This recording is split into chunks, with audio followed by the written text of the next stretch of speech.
December 30 మనకు సోమావతి అమావాస్య రాబోతుంది. ఈ అమావాస్య పరమ పవిత్రమైనది, చాలా శక్తివంతమైనది. అతేంద్రి శక్తులతో కూడి వస్తుంది కాబట్టి చాలా పవిత్రమైనదిగా పరిగణించబడుతుంది.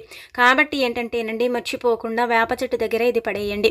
2 నిమిషాల్లో మీ దరిద్రమంతా కూడా పోతుంది. అలానే కాకుండా కోట్లు వచ్చి పడతాయి, మీ సుడి తిరిగిపోయి మీకు ఐశ్వర్యం లభిస్తుందని చెప్పొచ్చు. చాలా వరకు కూడా మీకు ఉండే సమస్యలను తొలగించుకోవడానికి ఈ పరిహారం అనేది చక్కగా ఉపయోగపడుతుంది. అసలు దీన్ని ఎలా చేయాలనేది తెలుసుకునే ముందు ఒక చిన్న రిక్వెస్ట్ అండి. వీడియోని పూర్తిగా చూడండి, నచ్చితే లైక్ చేయండి, కొత్తగా చూస్తున్నట్టయితే సబ్స్క్రైబ్ చేసుకోండి.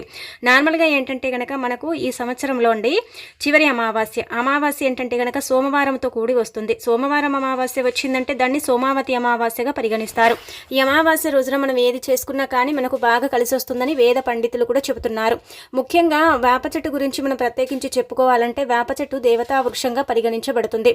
వేప చెట్టు దగ్గర చేసే కొన్ని పరిహారాలకు ఏంటంటే కనుక అత్యంత శక్తి కూడా ఉంటుందని నమ్ముతూ ఉంటారు. వేప చెట్లు దేవతా వృక్షాలుగా అంటే పరిగణిస్తారు కదండి. వేప చెట్ల దగ్గర కొన్ని గుళ్ళు ఉంటూ ఉంటాయి. వేప చెట్ల దగ్గర మనం పూజలు చేస్తాం. వేప చెట్ల దగ్గర కొన్ని నియమాలను, కొన్ని పరిహారాలను, కొన్ని ఆచరణలు కూడా మనం చేస్తూ ఉంటాం. అలా చేయటం వల్ల ఏంటంటే గనక ప్రకృతిలో ఉండే అనుగ్రహం లభించి మనకు ఉండే ఇబ్బంది అంతా కూడా పోతుంది అని మనం భావిస్తూ ఉంటాం. కాబట్టి ఏంటంటే గనకనండి, ఈ రోజున తిదివార నక్షత్రం బాగుంది కాబట్టి ఈ పరిహారాన్ని ఖచ్చితంగా ఆచరించుకోండి. అలానే కాకుండా ఈ సంవత్సరంలో చివరిది కాబట్టి మనకు ఉండే ఇబ్బందులు పోవాలి, దరిద్రం పోవాలంటే చక్కగా సిద్ధించే పరిహారం అని మనం చెప్పుకోదగ్గ విషయం కాబట్టి పరిపూర్ణ నమ్మకంతో చేసుకోండి. నార్మల్గా అమావాస్యకు ప్రత్యేక శక్తి ఉంటుందండి. ఈ శక్తి ఏంటంటే గనక కేవలం అమావాస్య రోజు మాత్రమే ఏర్పడుతూ ఉంటుంది. చాలా మంది కూడా ఏంటంటే అమావాస్య అంటే చాలా భయపడిపోతూ ఉంటారు. ఏం జరుగుతుందో, ఎలా ఉంటుందో. కొంతమంది ఏంటంటే గనక అమావాస్య వచ్చిందంటే చాలండి మా ఇంట్లో అనేక రకాల గొడవలు క్రియేట్ అవుతూ ఉంటాయి, అంటే మాకు అమావాస్య కలిసి రాదండి అని కొంతమంది భయపడిపోతూ ఉంటారు, కొంతమంది బాధపడిపోతూ ఉంటారు కదా. కానీ నిజానికి చెప్పాలంటే మనకు పురాణాలు ఏం చెబుతున్నాయంటే గనక అమావాస్య అనేది చాలా అంటే పరమ పవిత్రమైనది. ఈ రోజున మనం ముఖ్యంగా అండి అమ్మవారిని అంటే లక్ష్మీదేవిని పూజించుకుంటే అష్ట ఐశ్వర్యాలు కలుగుతాయి. లక్ష్మీదేవిని పూజించడం వల్ల ఏంటంటే గనక మనము ఐశ్వర్యవంతులాగా మారిపోతాము. అమావాస్య అంటే లక్ష్మీదేవికి అంకితం చేయబడుతుంది. అమావాస్య రోజు లక్ష్మీదేవిని మనం పూజించి ఒక చిన్న దీపం పెట్టుకున్నా సరేనండి, ఆ తల్లి మనని అనుగ్రహిస్తుందని శాస్త్రమే చెబుతుందన్నమాట. అందులో మనకేంటంటే గనక ఈసారి సోమవారంతో కలిసి వస్తుంది కాబట్టి ఇంకా చాలా శక్తివంతమైన అమావాస్యగా పరిగణించబడుతుంది. ఈ రోజు ఏమీ లేదండి, మీరు ఏం చేయండి అంటే కనుక మీకు ఉండే దరిద్రాలు పోవాలన్నా, అలానే కొన్ని రకాల ఇబ్బందులన్నీ కూడా పోవాలి, చక్కగా కలిసి రావాలి, ఇబ్బంది ఉండకూడదని భావించుకుంటారు కదా. ఇలా అమావాస్య వచ్చిందంటే గొడవలు జరుగుతాయి అనుకుంటూ ఉంటారు కదా.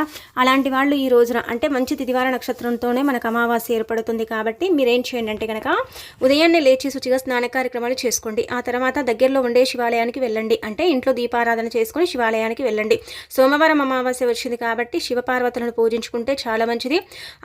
అంటే శివపార్వతులతో పాటు లక్ష్మీదేవిని కూడా ఈరోజు పూజించుకుంటే అంతులేని ఐశ్వర్యం కలుగుతుంది, సంపాదన పెరుగుతుంది, డబ్బు 4 వైపుల నుంచి ఆకర్షిస్తుంది. చక్కటి అమ్మవారి అనుగ్రహంతో పాటు మనం దూసుకువెళ్ళటానికి లైఫ్లో అవకాశం ఉంటుందన్నమాట. 2024 సంవత్సరం మాకు పెద్దగా కలిసి రాలేదు, చాలా ఇబ్బందులు కలిగాయి, బాధలు కలిగాయి, చాలా వరకు కూడా మేము సఫర్ అయిపోయాము అనుకుంటూ ఉంటారు కదా. అలాంటి వాళ్ళు ఏంటంటే కనుక ఈ రోజున అంటే శివుడికి అభిషేకం చేసుకుని దరిద్రాలు పోవాలి, ఇబ్బందులు పోవాలి అనేసి సంకల్పం చెప్పుకోండి. అలా కూడా మీకు కొంచెం అంటే దైవానుగ్రహంతో విముక్తి కలిగే అవకాశం అయితే ఉంటుంది. చాలా మంచి రిజల్ట్ కూడా వస్తుందని చెప్పొచ్చు. సోమవారం అమావాస్య వచ్చిన రోజున ఏంటంటే కనుకనండి మన పితృదేవతల పేర్ల మీద ఏంటంటే కనుక దాన ధర్మాలు చేయాలి. వారి యొక్క శాపం వల్ల కూడా ఏంటంటే కనుక కొన్నిసార్లు మనకి ఏంటంటే కాలం కలిసి రాదు.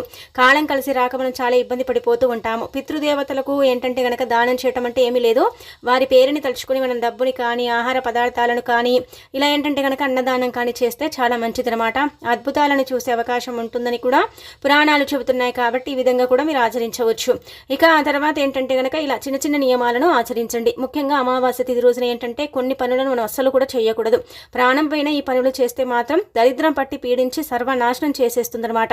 ఇది చాలా మందికి తెలిసే ఉంటుంది, కొంతమందికి తెలియకపోవచ్చు. కానీ అమావాస్య రోజున ఏంటంటే కనుకనండి ఖచ్చితంగా తలస్నానం చేయాలి. అలా చేస్తే ఏంటంటే మన ఇబ్బంది తొలగిపోతుంది, మనకు పట్టిన పీడలు పోతాయన్నమాట. ముఖ్యంగా చాలామంది అంటారు అమావాస్య రోజు తలస్నానం చేయకూడదు అని, కానీ తలకు నూనె పెట్టుకోకూడదు, అది వాస్తవమే. కానీ కాకపోతే ఏంటంటే కనుక తలస్నానం ఖచ్చితంగా చేసుకోవాలి. అలా స్నానం చేసే నీటిలో ఏంటంటే కనుక కొన్ని పదార్థాలను కలుపుకొని చేస్తే చాలా మంచిదండి. మనం తెలిసి తెలియక చేసిన తప్పులన్నీ కూడా ఆ నీటి ద్వారా పోతాయి. మనం చేసిన కొన్ని పొరపాట్ల వల్ల కూడా మనకు విముక్తి కలుగుతుంది. కాబట్టి నీళ్ళల్లో ఎప్పుడు కూడా అమావాస్య వచ్చిందంటే గుర్తు పెట్టుకోండి, రాళ్ల ఉప్పుని కలుపుకొని స్నానం చేయండి, చాలా మంచిది.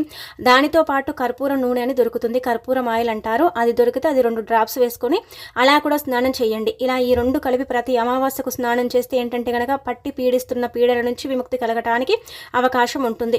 ఇక అమావాస్య తిథి రోజున మనం ఏంటంటే కనుక గోర్లు కత్తిరించడం, జుట్టు కత్తిరించడం, షేవింగ్ చేసుకోవడం, కటింగ్ చేయించడం, అలానే కాకుండా ఏంటంటే మూగ జీవాలను హింసించడం, ఇంట్లో ఎవరినైనా కొట్టడం, అలానే కాకుండా ఆడవాళ్ళను ఎక్కువగా ఏడిపించడం, ఇలాంటి పనులను చెయ్యకూడదు. శాపనార్థాలు పెట్టకూడదు. నాశనం అయిపోవాలనేసి ఏంటంటే కనుక ఇలా మనం శపించకూడదు. ఇలాంటివి చేస్తే మాత్రం ఏంటంటే కనుకనండి చాలా వరకు కూడా మనకు ఇబ్బందులు అంటే క్రియేట్ అవుతాయి.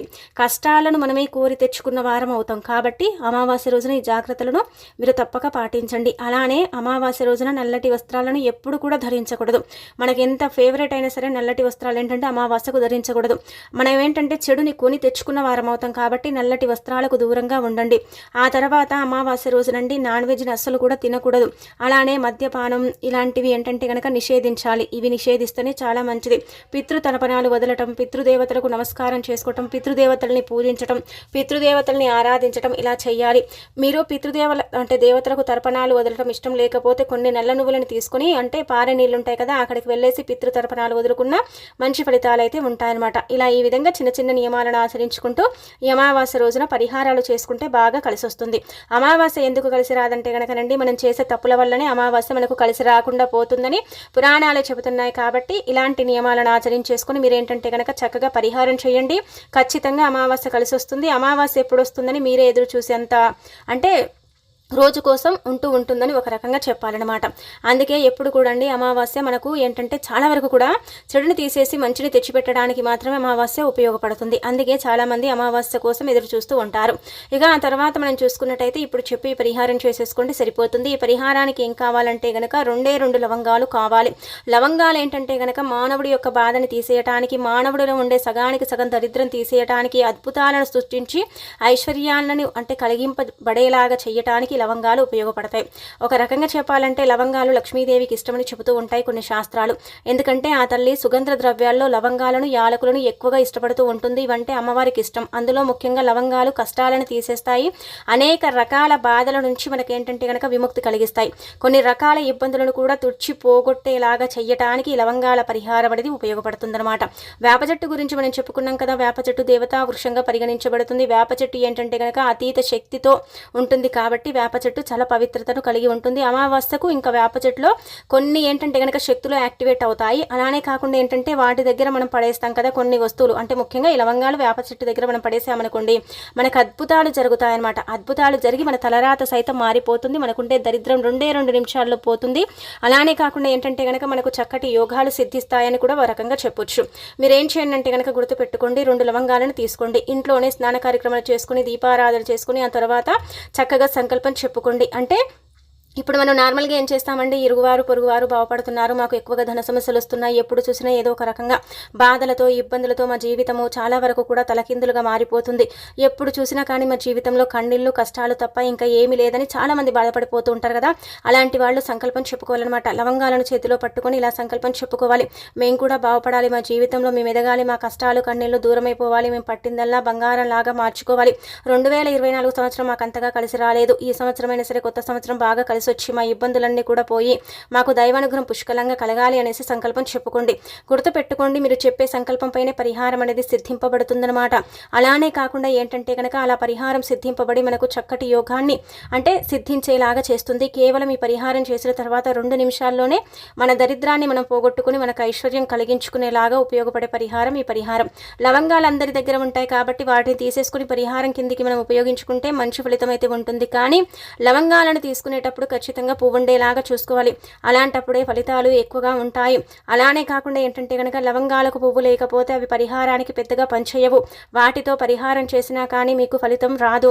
అలాగే ఏంటంటే కనుక అవి పరిహారానికి సరి సమానమైన లవంగాలు కావని పరిహార శాస్త్రమే చెబుతుంది. కాబట్టి ఈ విధంగా ఏంటంటే కనుకనండి చక్కగా ఆచరించండి. ముఖ్యంగా ఏంటంటే ఇలా లవంగాలను తీసేసుకుని ఈ పరిహారం చేసేసుకోండి. మీరు వేప చెట్టు దగ్గరికి వెళ్ళి ముందుగా తాకి ఆ తర్వాత ఏంటంటే కనుక వేప చెట్టు దగ్గర ఒక 2 ప్రదక్షిణలు చేసేసి అనంతరం వేప చెట్టు దగ్గర ఈ లవంగాలను పడేసి వెనక్కి తిరిగి చూడకుండా ఇంటికి వచ్చేయండి, సరిపోతుంది. ఈ పరిహారం ఉదయం నుంచి సాయంత్రం వరకు మీరు ఎప్పుడు చేసినా కానీ మీకైతే బాగా కలిసి వస్తుందని చెప్పొచ్చు. కాబట్టి నమ్మకంతో ప్రయత్నించుకోండి. ఇంతటి తిదివార నక్షత్రం మళ్ళీ మళ్ళీ మనకు రాకపోవచ్చు అని మనకు శాస్త్రాలే చెబుతున్నాయి. అంటే వేద పండితులతో పాటు జ్యోతిష్య నిపుణులు కూడా మనకు అంటే సూచించడం జరుగుతుందన్నమాట. ఇలా వచ్చినప్పుడే మనం ఏంటంటే సంపూర్ణంగా దీన్ని ఉపయోగించుకోవాలి. అలాంటప్పుడు ఏంటంటే మనకు చక్కగా ఫలితాలు వస్తాయన్నమాట. ఆ ఫలితాలను చూసి మనం ఆశ్చర్యపోతాము. ఈ పరిహారం ఏంటంటే ఇంట్లో ఆడవారు మగవారు పెద్దవారు మాత్రమే చేయాలి. పిల్లలు ఇలా చేయకూడదండి. అలా చేస్తే పెద్దగా ఫలితాలు ఉండవు. అంటే ఇప్పుడు పిల్లలంటే కనుక 20 ఏళ్ల లోపు పిల్లలు చేసిన పెద్దగా ప్రయోజనం ఉండదు. ఇంట్లో పెద్దవారు చేస్తే ప్రయోజనం అధికంగా ఉంటుంది. ఇలా ఎవరైనా పెద్దవారు చేసుకుంటే చాలా మంచి రిజల్ట్ ఉంటుందన్నమాట. చాలా మంచి రిజల్ట్ అయితే పొందే అవకాశం అయితే ఉంటుంది. అలానే కాకుండా మన చేతుల ద్వారా మనం పరిహారం చేస్తున్నాం కాబట్టి ఖచ్చితంగా ఏంటంటే కనుక సిద్ధిస్తుంది. చాలా అద్భుతమైన ఫలితాన్ని తెచ్చిపెట్టి దైవానుగ్రహాన్ని కలిగించి ఎలాంటి ఇబ్బంది లేకుండా చేయటానికి ఉపయోగపడే పరిహారం. ఈ పరిహారం మీరు అనుకోవచ్చు ఎన్నిసార్లు చేసుకోవాలండి అంటే కనుక ప్రతి అమావాస్య కూడా చేయండి, మీకే మంచి జరుగుతుంది, మంచి ఫలితం వస్తుంది, మీ దరిద్రం పోతుంది. మీరు కూడా ఇరుగువారు పొరుగువారు ఎలాగైతే బాగుపడుతున్నారో అలా బాగుపడే అవకాశాలు అధికంగా ఉంటాయి. అలానే కాకుండా వేప చెట్టు దగ్గర పడేసినప్పుడు ఏంటంటే కనుక ఆ వేప చెట్టు మనకు మంచి ఫలితాలు ఇచ్చి చెడు ఫలితాలను తీసేసుకుంటుంది. లవంగాలు కూడా మన కష్టాలను తీసేసి మనకు సుఖాలను తెచ్చిపెట్టడానికి ఉపయోగపడతాయి. లవంగాలు కూడా ఏంటంటే కనుక మానవుడి జీవితాన్ని మార్చడానికి కూడా లవంగాల పరిహారం అనేది చక్కగా అనుకూలిస్తుంది. కాబట్టి ఈ విధంగా మీరు ప్రయత్నించుకొని ఫలితం పొందండి. కానీ ఇతరులతో పంచుకోవటం, ఇతరులతో చెప్పుకోవటం మాత్రం చెయ్యకూడదు. ఎందుకంటే మనం పరిహారం చెప్పి చేసినా లేదంటే కనుక మనకు ఫలితం రాకముందే మనం చెప్పుకున్నా అవి పెద్దగా మనకు అనుకూలించవని శాస్త్రాలే చెబుతున్నాయి. కాబట్టి ఎవరికి చెప్పకుండా మీకు ఉండే బాధ ఇబ్బంది ఏదైతే ఉంటుందో దాని గురించి చెప్పేసుకుని ఆ తర్వాత లవంగాలను పడేసి ఇంటికి వచ్చేయండి, వదిలేయండి. ఇక వాటి గురించి పెద్దగా ఆలోచించకండి, మర్చిపోండి. ఆ తర్వాత మీకే ఫలితం అనేది అర్థమైపోతుంది. ఇక అనంతరం వచ్చేసి ఏంటంటే ఈరోజు పరమ పవిత్రమైన రోజు, అంటే సోమవారంతో అమావాస్య కూడి వచ్చింది. కాబట్టి ఈ విధంగా ఏంటంటే కనుకనండి ఈ యొక్క 3 వస్తువులను మీ ఇంటికి తెచ్చుకోండి. 3 అంటే 3 కాదు, ఒక 2 అయినా సరే మీ ఇంటికి తెచ్చుకోండి. అలా తెచ్చుకోవటం వల్ల మంచి ఫలితాలు వస్తాయి, మీ జీవితాలు మారిపోతాయి, మీ ఇంట్లో లక్ష్మీదేవి అడుగు పెడుతుంది, ఐశ్వర్యాన్ని ఇస్తుంది, శివపార్వతుల అనుగ్రహం కూడా కలుగుతుంది. అలా దైవానుగ్రహంతో ఏంటంటే కనుక 2025వ సంవత్సరం మీరు దూసుకు వెళ్ళటానికి కూడా అవకాశం ఉంటుందని మనం చెప్పుకోదగ్గ విషయం. కాబట్టి ప్రయత్నించుకోండి. ముఖ్యంగా ఏంటంటే కనుకనండి మనము కొన్ని వస్తువులని అమావాస్య తిథి రోజున మనం ఇంటికి తెచ్చుకోవాలి. ఆ వస్తువులకు అమావాస్యకు దగ్గర సంబంధం ఉంటుందని పురాణాలు చెబుతున్నాయి. శాస్త్రాల ప్రకారం ఏంటంటే కనుక ఈ వస్తువులు పరమ పవిత్రమైనవి, చాలా శక్తివంతమైనవి, అమావాస్యకు సరి సమానమైనవి. అమావాస్య లక్ష్మీదేవికి ఇష్టం కాబట్టి ఇష్టకరమైన వస్తువులను ఇంటికి తెచ్చుకుంటే చక్కగా ఐశ్వర్యవంతులమైపోతాం కదా. ధన ద్వారాలు తెచ్చుకుంటాయి, ధనం వస్తుంది, ఆ తల్లి ఇంట్లో అడుగు పెడుతుంది. దానికి తోడు ఇంకొకటి ఏంటంటే కనుక మనకు ఉండే కొన్ని రకాల ఇబ్బందులను కూడా తీసేస్తుందని చెప్పొచ్చు. అందుకే మీరు ఏం చేయండి అంటే కనుక ఈ రోజు ముఖ్యంగా గుర్తుపెట్టుకోండి, మీ ఇంట్లో అంటే ఉప్పు ప్యాకెట్ని ఖచ్చితంగా కొని తెచ్చుకోవాలి. ఉప్పు ఎందుకు అమావాస్య రోజు కొని తెచ్చుకోవాలండి అంటే కనుక ఉప్పు అంటే లక్ష్మీదేవి పుట్టినింటి నుంచి మనకు ఉప్పు లభిస్తుంది. మనం నార్మల్గానే లక్ష్మీదేవికి అంకితం చేయబడుతుంది అమావాస్యని చాలాసార్లు చెప్పుకున్నాం కదా. కాబట్టి పరమ పవిత్రమైనది కదండి, చాలా శక్తిని కలిగి ఉంటుంది. అలాంటి పుట్టినింటి నుంచి, అమ్మవారి పుట్టినింటి నుంచి మనము అంటే వస్తువుని ఇష్టపడి తెచ్చుకున్నాం కదా, ఆ ఉప్పు ప్యాకెట్ని ఇంటికి తెచ్చుకుంటాం. కాబట్టి ఉప్పుతో సహా మన ఇంటికి లక్ష్మీదేవి ఖచ్చితంగా ప్రవేశిస్తుంది. మీరు ప్రతి అమావాస్యకు గుర్తుపెట్టుకోండి. చాలా పేదరికంలో ఉన్నాం, పేదరికం అనుభవిస్తున్నాము, పేదరికంలో కొట్టుమిట్టాడుతున్నాము, పేదరికం వల్ల మేము చాలా అంటే బాధపడిపోతున్నాము. ఈ పేదరికం తొలగిపోవాలంటే ఏం చేయాలో అర్థం కాదనుకుంటారు కదండి. మీరు గుర్తుపెట్టుకోండి, ఒక 2-3 అమావాస్యలు మీరు చేసి చూడండి, మీకు అర్థమైపోతుంది. ఎందుకంటే ప్రతి నెలలో మనకు అమావాస్య వస్తూనే ఉంటుందన్నమాట. మహా అంటే రాళ్ళ ఉప్పు ప్యాకెట్ అండి, రాక్ సాల్ట్ అంటాం కదా, గల్లులు ఉప్పు, దొడ్డు ఉప్పు, ఇలా ఎంత ఖర్చు పెడతామండి, 10 రూపాయలు ఉంటుంది, కొన్ని చోట్ల 5 రూపాయలు కూడా దొరుకుతూ ఉంటుందన్నమాట. అలా ఏంటంటే కనుక ఉప్పుని ఇంటికి తెచ్చుకోండి. అలా తెచ్చుకుంటే మెల్లిమెల్లిగా ఒకటేసారి ఏం మన పేదరికం పోదు. కాకపోతే ఏంటంటే కనుక మెల్లిమెల్లిగా మన పేదరికం నుంచి మనం బయటపడగలుగుతాం. ఉప్పుకు అంతటి శక్తి ఉంటుంది. ఉప్పు ఏంటంటే కనుక పెద్ద సమస్యలని ఏంటంటే కనుకనండి ఇలా అంటే చిటికలో తీసి పాడేస్తుంది. మన పేదరికాన్ని ఎంతలా తీసి పారేస్తుందో ఒకసారి మీరు గమనించుకోండి. అలా అని మీరు ఏంటంటే కనుక ఇప్పుడు తెచ్చుకోగానే రేపే మీరు పేదరికం పోయి గొప్ప కోటీశ్వర్లు అవుతారని కాదు. మనం ఏంటంటే కనుక చాలా పేదరికంలో ఉండి ఇబ్బంది పడితే ఆ పేదరికం నుంచి కొంచెం బయటికి వచ్చి కొంచెం అంటే మరీ అంత కూడా కాదండి. ఇప్పుడు ఒక అంటే జీరోలో మనం పేదరికంతో ఇబ్బంది పడుతున్నాం అనుకోండి, ఒక 10% ఇలా ఆ పేదరికం నుంచి బయటికి వచ్చే అవకాశాలు అయితే అధికంగా ఉంటాయన్నమాట. కాబట్టి ఈ విధంగా మీరు ఉప్పు ప్యాకెట్ని ఇంటికి తెచ్చుకుంటే పూజ గదిలో పెట్టుకోండి. ఆ ఉప్పు ప్యాకెట్ని ఆ తర్వాత మీరు పరిహారం కిందికి వాడొచ్చు, దిష్టి దోషాల కోసం వాడొచ్చు, అనేక రకాల అంటే పనుల కోసం వాడుకోవచ్చు, వంటల్లో వాడుకోవచ్చు. ఇంకా అది మీ ఇష్టం అనమాట. మీ ఇష్టాన్ని బట్టి మీరు ఎలా చేసుకున్నా సరిపోతుందన్నమాట. చాలా మంచి రిజల్ట్ అయితే వస్తుంది. ఆ రిజల్ట్ని చూసి మీరు ఆశ్చర్యపోతారు. ఇంకా ఆ తర్వాత ఏంటంటే కనుక ఈరోజు మనం ఉప్పు ప్యాకెట్ని ఇంటికి తెచ్చుకుంటాం కదా, తెచ్చేసుకున్న తర్వాత ఏంటంటే కనుక ఒక బౌల్ని తీసుకుని ఆ ఉప్పు ఏంటంటే కనుకనండి ఎడమ చేతితో ఆ బౌల్లో వేయాలి. అలా ఉప్పు ఆ బౌల్లో వేసేసిన తర్వాత ఈ పరిహారం అప్పుల కోసం చేసుకోవాలి. అప్పులతో కూడా చాలామంది కూడా అండి ఇబ్బంది పడిపోయి ఏం చేయాలో అర్థం కాక సతమతమైపోతూ ఉంటారు. అప్పు తీరటం లేదు, అప్పుతో మేము ఇబ్బంది పడిపోతున్నాం, అప్పు తీరక మాకు నరకం కనిపిస్తుంది, అప్పుకు సంబంధించిన ఏదైనా పరిహారం ఉంటే బాగుండు అని చాలామంది కూడా అనుకుంటూ ఉంటారు కదా. అలాంటి వాళ్ళు ఏంటంటే కనుకనండి ఇలా ఉప్పుని తెచ్చుకున్న తర్వాత ఒక ప్లాస్టిక్ బౌల్ కానీ లేదంటే కనుక మనం వాడుకోకుండా ఉండే చిన్న గిన్నె కానీ తీసుకోవాలి. మన చేతితో ఒక గుప్పెడు ఉప్పు పోస్తే ఆ బౌల్ నిండాలి. అలాంటి బౌల్ని మీరు తీసుకోవాలి. అలా తీసేసుకున్న తర్వాత ఏంటంటే కనుక ఆ బౌల్ నిండా ఉప్పుని పోసేసి చిటికెడంత కుంకుమ పసుపుతో పాటు అందులో ఒక 5 మిరియాలతో పాటు ఒక 2 రూపాయల బిల్ల పెట్టి మనం ఏంటంటే కనుక చేతిలో పట్టుకొని సంకల్పం చెప్పుకోవాలి.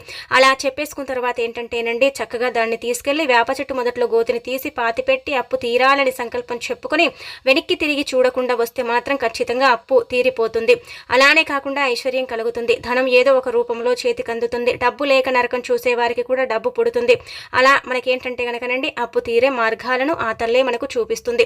ఏదో ఒక మార్గంలో తీసుకెళ్లి అప్పుని తీరుస్తుందని పురాణం చెబుతుంది. కాబట్టి ఉప్పుని తెచ్చుకుని అప్పుండే వాళ్ళని పరిహారం చేయండి. ఒకవేళ లేకపోతే ఆ ఉప్పు ప్యాకెట్ని మీరు ఏంటంటే కనుక దిష్టి దోషాలతో పాటు అనేక రకాల పరిహారాల కోసం ఉపయోగించుకోండి, సరిపోతుంది. కానీ ఖచ్చితంగా అమావాస్య రోజు ఉప్పుని తెచ్చుకోండి. ఇక ఆ తర్వాత ఈ రోజున ఏంటంటే కనుక బెల్లం కానీ పంచదారను కానీ తెచ్చుకోండి. గుర్తుపెట్టుకోండి, తీపి పదార్థం కాబట్టి బెల్లం పంచదార తెచ్చుకోవడం వల్ల చాలా మంచిది. అంటే 2 ఏం తెచ్చుకోకండి, 1 మాత్రమే తెచ్చుకోండి. లేదు 2 తెచ్చుకుంటామంటే మీ ఇష్టాన్ని బట్టి మీరు 2 కూడా తెచ్చుకోవచ్చు. బెల్లం పంచదార కూడా తెచ్చుకోవచ్చు. అలా కూడా ఫలితం ఉంటుందన్నమాట. అలా కూడా మనం ఫలితం పొందుతాము. ఎందుకు బెల్లం తెచ్చుకోవాలనేది మనం ఇప్పుడు తెలుసుకుందాము. బెల్లం అనేది తీపి పదార్థం కాబట్టి 2024లో మాకు బాగా కలిసి రాలేదు, అన్ని కూడా మేము చేదు వార్తలు విన్నాము.